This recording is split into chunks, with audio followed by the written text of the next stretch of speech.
Boa tarde, irmãos e irmãs queridos da PIB de Jardim Limoeiro. Hoje é dia 22 de março de 2020. Nós estamos aí começando o nosso primeiro culto online, primeira reflexão não presencial, desde que nesses 6 anos o Senhor tem nos conduzido juntos nessa caminhada.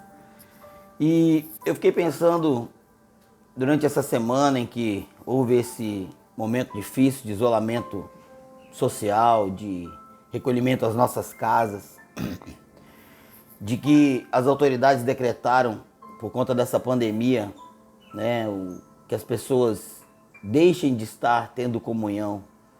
Eu fiquei pensando numa palavra de como trazer uma visão bíblica da conduta de um cristão em frente a uma pandemia, a uma crise. O que a Bíblia diz acerca de o modo como um cristão deve agir num momento como esse? Como é que a gente dosa fé e razão, fé e obediência civil, fé e autopreservação?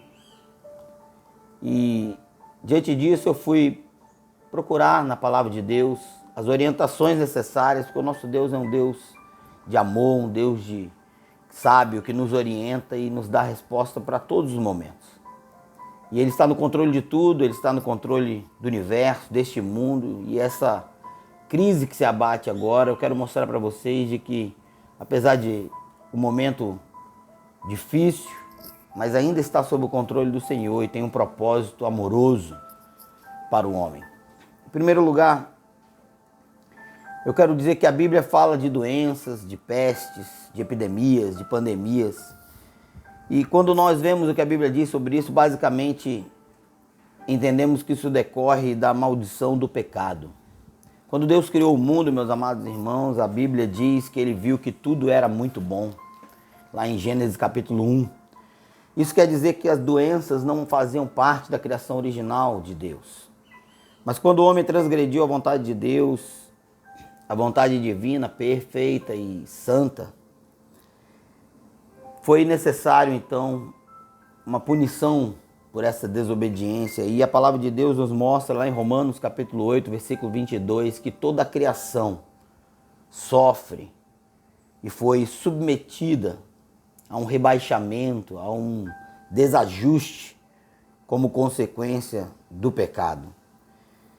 O pecado afetou toda a criação de Deus, não apenas o homem, as doenças e também, consequentemente, morte física, resultam desse equilíbrio espiritual. Isso significa que, em última análise, a raiz de todas as doenças que acometem o homem é a sua doença espiritual. Portanto, sejam doenças crônicas ou agudas, pequenos surtos ou grandes epidemias de doenças infecto-contagiosas, no fim, todas essas situações apontam para a realidade do pecado do homem, para a sua finitude e mortalidade e para a necessidade de salvação do homem. Quando nós olhamos para a palavra de Deus, nós vemos que a Bíblia nos apresenta que existem doenças por várias causas. Existem doenças do corpo, doenças da alma, doenças de origem espiritual. Existem doenças que são causadas por pura falta de cuidados das pessoas com relação à sua própria saúde. Uma pessoa, por exemplo, pode contrair uma grave doença em decorrente ao seu estilo de vida desregrado, pecaminoso. Ou ela pode até mesmo vir a sofrer com uma doença dolorosa, como punição por algum pecado seu recorrente.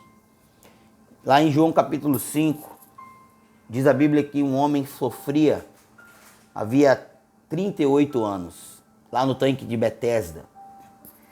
E ele estava ali num local que era um hospital público, um local onde os enfermos iam, doentes de todas as espécies, e ele queria entrar num tanque, porque havia uma crendice popular. Havia uma ideia de que aquelas águas tinham propriedades curativas e que quem primeiro entrava ali saía curado. E quando nós olhamos para aquele texto, nós vemos que o Filho de Deus estava andando por todos os lugares, estava curando, salvando. E ainda assim aquele homem estava ali, enfermo, num local que não trazia nenhum tipo de verdadeiro alívio, porque se apenas o primeiro que entrava na água ficava curado, com toda certeza era o que estava menos necessitado, era o menos doente. Quando vemos esse texto de João 5, vemos que no diálogo com Jesus, esse homem fala: Senhor, eu não tenho ninguém que me ponha na água. E quando eu tento me dirigir até a água, ele era paralítico, havia 38 anos. Ele diz que, ele narra para Jesus e diz: Senhor, quando eu tento ir até a água, outra pessoa vem e entra antes de mim. E então eu não consigo obter essa cura. Entendo eu que essa cura não havia, talvez a água pudesse até ter, os estudiosos dizem, alguma propriedade medicinal, sulfurosa, para doenças de menor gravidade. Mas a água em si não curava ninguém, nem havia anjo. Porém o Filho de Deus ali estava, e o Filho de Deus vira para esse homem e fala assim: olha, toma teu leito e anda. E diz a Bíblia que, ainda assim, lá em João capítulo 5, quando apertado pelos fariseus, esse homem nega a Jesus. Esse homem entrega a Jesus. E esse homem, então, que não sabia quem o havia curado, encontra com Jesus lá em João 5, versículo 14. E a Bíblia diz que Jesus vira para ele e fala assim: olha, eis que você já está são. Não peques mais, para que não te suceda alguma coisa pior. Isso significa, irmãos, que existem também enfermidades causadas pelos nossos próprios pecados, como consequência dos nossos pecados. Mas é importante enfatizar que nem todas as doenças, nem todas as enfermidades decorrem de pecados individuais. A Bíblia também, em João capítulo 9, versículo 3, deixa isso claro, com a cura do cego de nascença. E embora a Bíblia mostre ainda a possibilidade, como eu falei, de doenças de origem espiritual, como é o caso lá de Mateus 12, versículo 22, e também de Lucas capítulo 13, versículo 11, quando o Senhor cura aquela mulher que estava enferma, trazida cativa, havia 18 anos, encurvada por conta de um espírito maligno. E Jesus a cura, e Jesus a liberta, e Jesus pode fazer isso hoje, por mim e por você. Porém, o propósito dessa reflexão hoje é, na realidade, mostrar para você que, não raramente na palavra de Deus, situações como a que vivemos hoje, de pandemias, de epidemias, de doenças coletivas, elas tinham um propósito divino do ponto de vista pedagógico. Em sua providência, meus amados irmãos, Deus pode usar as doenças para desenvolver a nossa fé, aperfeiçoar o nosso caráter e nos ensinar lições valiosíssimas. Por isso, nesse sentido, eu quero desafiar você a enxergar esse tempo que estamos vivendo como uma bênção para a sua vida e não como uma maldição. Entenda que, ainda que nós não compreendamos os objetivos globais, os objetivos específicos de Deus, que controla todas as coisas, ao permitir que o homem colha doenças fruto da sua própria vida desregrada. Essa doença teve origem na China, através do consumo de animais, que a Bíblia inclusive recomenda que não sejam consumidos. Portanto, vemos que os conselhos sanitários dados pela palavra de Deus têm propósito de saúde, propósito de vida. Mas essa doença que hoje vivemos, ela pode ter na nossa vida um propósito maior, pedagógico. E eu quero então encorajar você, irmão, irmã de Jardim Limoeiro, e todos os outros que nos ouvem, para que você possa entender que essa doença, uma doença física, ela pode também resultar em bênçãos espirituais. Foi assim na vida de Jó, foi assim também na vida do apóstolo Paulo, se nós encararmos que o espinho na carne dele, como o texto grego parece favorecer, era uma doença física. Então, é possível o Senhor nos provar através de enfermidades físicas e nos fazer crescer. Mas dentro do grupo de doenças, dentro do grupo de epidemias infecto-contagiosas, nós reconhecemos que durante a história da humanidade, em vários momentos, a humanidade tem enfrentado crises terríveis, tem sido um grande problema, independente de sua época. Essas pestilências, essas epidemias, essas pandemias que assolam o mundo, elas têm causado, ao longo da história humana, mortes, sofrimento.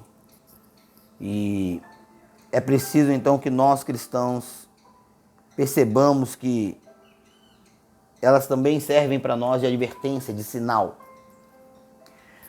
O Senhor Jesus nos disse lá em Lucas 21:11, que quando estivesse próximo do fim, próximo da sua volta, haveria um aumento das guerras, dos rumores de guerra, das epidemias, da fome.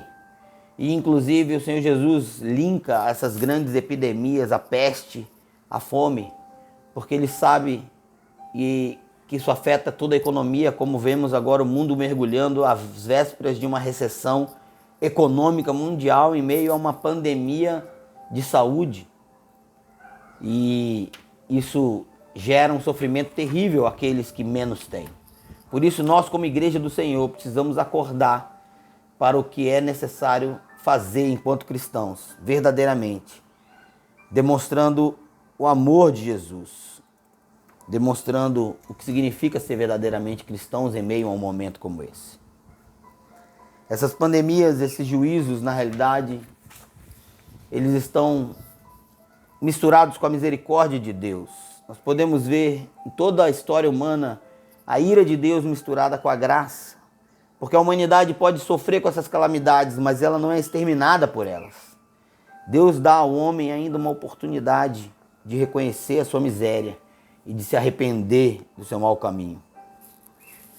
E para concluir, eu queria então rapidamente trazer 3 atitudes que o cristão verdadeiro deve fazer em tempos de doenças coletivas, de pandemias, de epidemias como essa que hoje nós vivemos. Porque a Igreja de Cristo ela ainda está militando aqui nesse mundo e por isso é necessário nós agirmos de maneira correta. Em primeiro lugar, o que fazer então em tempos assim?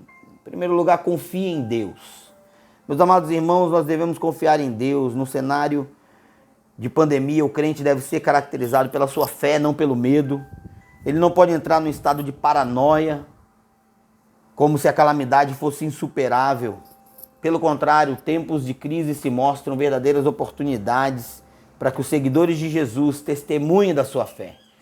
1 Pedro capítulo 3, versículo 14 e 15, o apóstolo Pedro diz que nós devemos estar preparados para responder a qualquer um a razão da esperança que há em nós.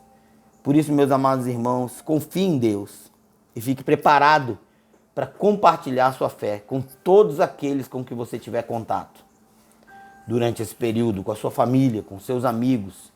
Hoje a tecnologia nos une, não há desculpa de que não podemos estar juntos, como eu vou evangelizar? Ligue para um amigo, ligue para um parente, ligue para alguém com quem você do dia a dia tem vontade de falar e não consegue falar como gostaria. Esteja presente, dê esperança, ore, interceda, se voluntarie para orar por essa pessoa. Abra grupos de oração. Segundo lugar, não tente a Deus. Meus amados de Deus, confiar em Deus não significa tentar o Senhor. Ter fé não se implica em agir de forma inconsequente. Numa pandemia, o cuidado para evitar que a doença se espalhe é fundamental. E é dever de todos. Não podemos esquecer aqui que a Bíblia nunca despreza a importância do bem-estar físico do corpo humano, como vemos lá em 3 João, capítulo 1, único, versículo 2. Além disso, em todo o Velho Testamento, o Senhor nos dá diversas práticas que eram sanitárias, eram para o bom convívio, eram para evitar a proliferação de doenças, o consumo de animais imundos. É verdade que Deus cuida do seu povo, meus amados, mas frequentemente Ele faz isso através das nossas próprias ações. Por isso, quando tomamos uma atitude prudente diante de uma calamidade pública, isso quer dizer que Deus está cuidando de nós por meio do nosso próprio comportamento sábio e cauteloso. Portanto, os crentes devem obedecer às recomendações das autoridades e dos órgãos competentes, a fim de contribuir com as medidas preventivas e de combate à infecção. Fazendo isso, o crente não apenas está honrando a dignidade e a santidade da sua própria vida, mas o crente está reconhecendo a dignidade e a santidade da vida do seu próximo, especialmente daqueles que estão em grupos de risco. Nós lemos na história que quando Martinho Lutero enfrentou, após a Reforma Protestante, ainda uma Europa dizimada pela peste bubônica, a peste negra, ele escreveu assim: eu pedirei a Deus para misericordiosamente proteger-nos. Então eu farei vapor, eu ajudarei a purificar o ar, eu administrarei remédios e tomarei remédios. Eu evitarei lugares e pessoas onde minha presença não é necessária para não ficar contaminado e assim, porventura, não infligir e poluir outros e causando a morte como resultado da minha negligência, desagradar a Deus. Se Deus quiser me levar, disse Martinho Lutero, Ele certamente me levará. E eu terei feito o que Ele esperava de mim. E, portanto, não sou responsável pela minha própria morte ou pela morte de outros. Se o meu próximo precisar de mim, eu não evitarei o lugar ou a pessoa, mas irei livremente, conforme declarado acima. Veja que essa é uma fé que teme a Deus, porque não é ousada nem insensata e não tenta a Deus. Eu entendo que apenas aqueles cristãos que estão em situações de necessidade de estarem nos seus trabalhos, os policiais, os médicos, os enfermeiros, os profissionais de saúde, aqueles empregos essenciais como os petroleiros, aquelas indústrias que mantêm o Brasil funcionando, os eletricitários, os urbanitários, esses podem e devem continuar e o Senhor os protegerá. Porém, todos nós que não temos a necessidade de estarmos, devemos ser prudentes como Lutero e obedientes como a palavra de Deus nos orienta. Por último, num processo de pandemia, pode ser que, como nós fizemos voluntariamente como igreja, seja necessário fechar locais de culto, locais de aglomeração de pessoas. Isso pode até mesmo deixar alguns anticristãos alegres. Porém, isso não deve ser motivo de nos entristecer, meus amados irmãos, porque nós temos de entender, como Romanos 13 diz, que as autoridades colocadas por Deus são guias, são ministros de Deus para nos abençoar e devemos acatar tudo aquilo que não contraria a palavra de Deus. Não estamos impedidos de adorar, não estamos impedidos de cultuar, não estamos impedidos de ter comunhão.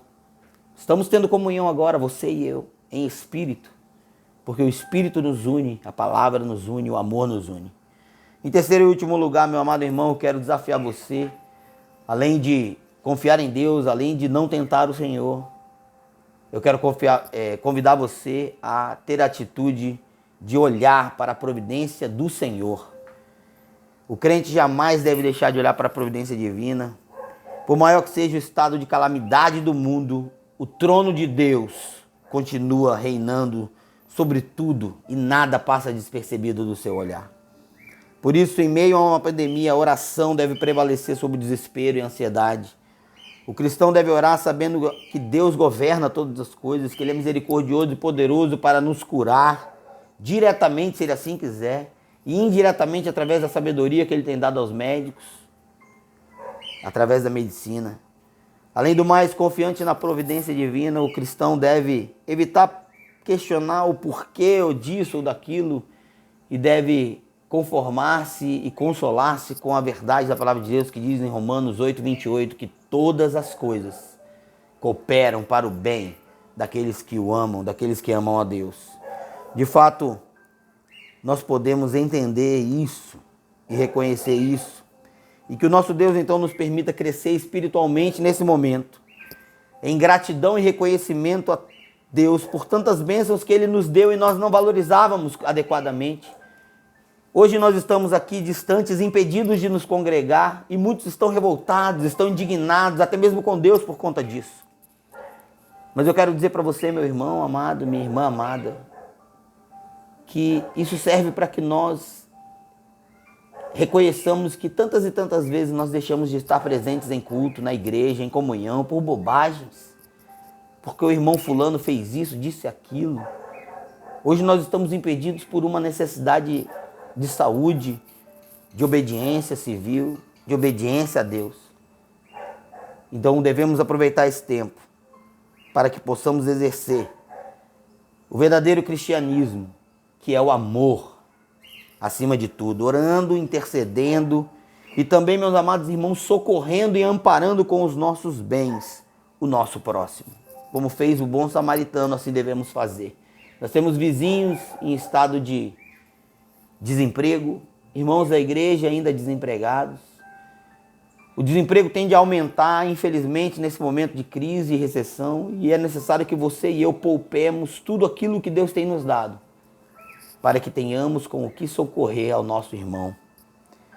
E que a graça de Deus nos permita vivermos para a sua glória, até o dia que estaremos com Ele para sempre.